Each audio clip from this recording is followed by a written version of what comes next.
है कि नहीं। दिन में और रात में जान लग जाए तो दिन भर हम काम कर लो, रात भर हम पढ़ जाए। तो 100 साल में 50 साल कितनी हो गई हमारे सोने में बीत गई, बीती कि नहीं। अब बताओ राजन उम्र कितनी रही।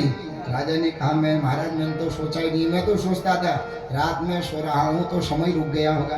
कहा समय थोड़ी रुकता है, 100 साल में 50 साल तो सोने में बीत गया, तो उम्र शेष आयु कितनी बची। राजा ने कहा 50 साल महाराज।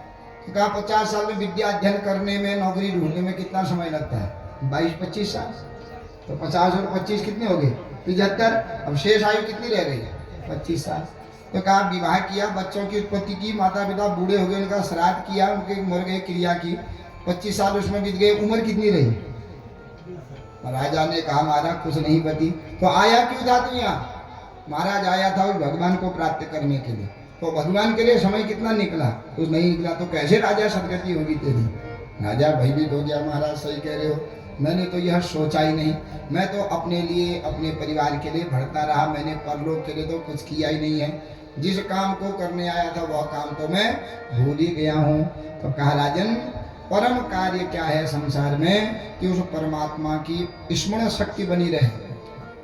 भगवान की याद अगर आती रहेगी तो विपत्तियां आकर के भी हमको स्पर्श करके चली जाएंगी, और परमात्मा को भूल जाएंगे तो छोटी विपत्ति भी हमारे ऊपर भयंकर दुख बन के हमको जो है दुखदाई बना देती है। इसलिए हे राजन इन मुख्य लक्ष्य है कि परमात्मा की प्राप्ति करना। तो कम से कम 24 घंटे में हम सब चीज के लिए समय निकालते हैं, तो 24 घंटों को 4 भागों में बांट देना चाहिए। पहला भाग है पूजा पाठ के लिए, दूसरा भाग है धन कमाने के लिए, तीसरा भाग है भोजन करने के लिए, चौथा भाग है शयन करने के लिए। 4 है कि नहीं। अब हम धन कमाते ही हैं, खाना खाते ही हैं, आराम करते ही हैं, लेकिन भगवान को भजते हैं क्या, नहीं भजते, आलस करते हैं उसमें। तो 24 घंटों को 4 भागों में बांट दो, माने 6-6 घंटा भी करें, 6 घंटा धन कमाएं, 6 घंटा आराम करें, 6 घंटा भोजन के आदि की तैयारी में करें, खेत कमाने में लगाएं, 6 घंटा भगवान के लिए भी देना चाहिए कि नहीं, देना चाहिए। तो इतना नहीं भी होता राजन, तो कम से कम 24 घंटे में 2 घंटे रोज भगवान के लिए देना चाहिए। 1 घंटा सुबह, 1 घंटा शाम, तो धीरे धीरे अपने आप जमा होता रहेगा। तो इतना भी नहीं है राजन, तो 1 घंटा रोज देना चाहिए परमात्मा के लिए। जिस परमात्मा ने माँ के गर्भ में हमारी रक्षा की है, बाल्यकाल में रक्षा की है, मरने के बाद जो हमारा साथ देगा, उस परमात्मा को तो हम भजते ही नहीं है।